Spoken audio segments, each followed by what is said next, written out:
అందరికీ నమస్కారం. ఈరోజు ఉదయం నుండి మీడియాలో నా మీద తిరుమల సిఫార్సు లెటర్ల గురించి ఏవో ఆరోపణలు వస్తూ ఉన్నాయి. చిట్టుబాబు అనేటటువంటి గుంటూరుకు సంబంధించిన ఒక టీడీపీ నాయకుడు మరి వారికి సంబంధించిన వారి దగ్గర నేనేదో డబ్బులు తీసుకున్నానని చెప్పి మాట్లాడుతూ ఉన్నారు. మల్లికార్జున్ అనేటటువంటి పిఆర్ఓ ఎవరో ఉన్నారు, ఆయన కి ఇచ్చామని కూడా చెప్తా ఉన్నారు.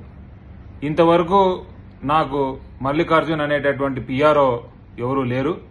అసలు మల్లికార్జున్ అనేటటువంటి వ్యక్తి ఎవరో కూడా నాకు తెలియదు. రెండోది, ఆ భగవంతుడు దర్శనాలు లెటర్లు అమ్ముకొని బతకాల్సినటువంటి దౌర్భాగ్య పరిస్థితుల్లో, అంత చెడిపోయిన పరిస్థితుల్లో ఈరోజు నేను గాని నా కుటుంబం గాని లేదు.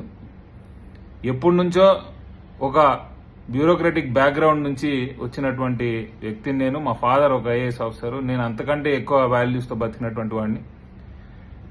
ఇప్పటి వరకు ఇలాంటి ఆరోపణలు కానీ లేకపోతే నా క్యారెక్టర్ని అసాసినేట్ చేయడానికి ఇలాంటి మాటలు కానీ ఎప్పుడూ మాట్లాడలేదు.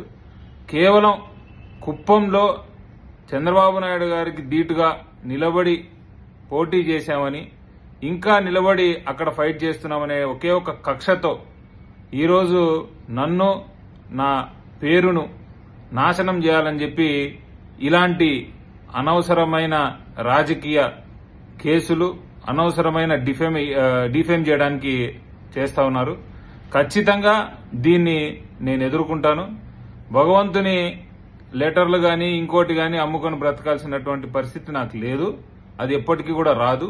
ఈ మల్లికార్జున్ ఎవరో, మరి వాళ్ళు ఆ రాసినటువంటి పేర్లు ఎవరెవరు అయితే ఉన్నాయో వాళ్ళందరూ ఎవరెవరో కూడా మేము కూడా కనుక్కోవడానికి ప్రయత్నం చేస్తా ఉన్నాము.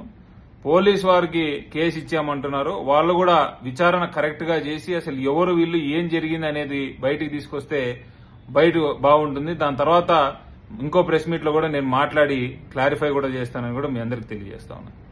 Thank you.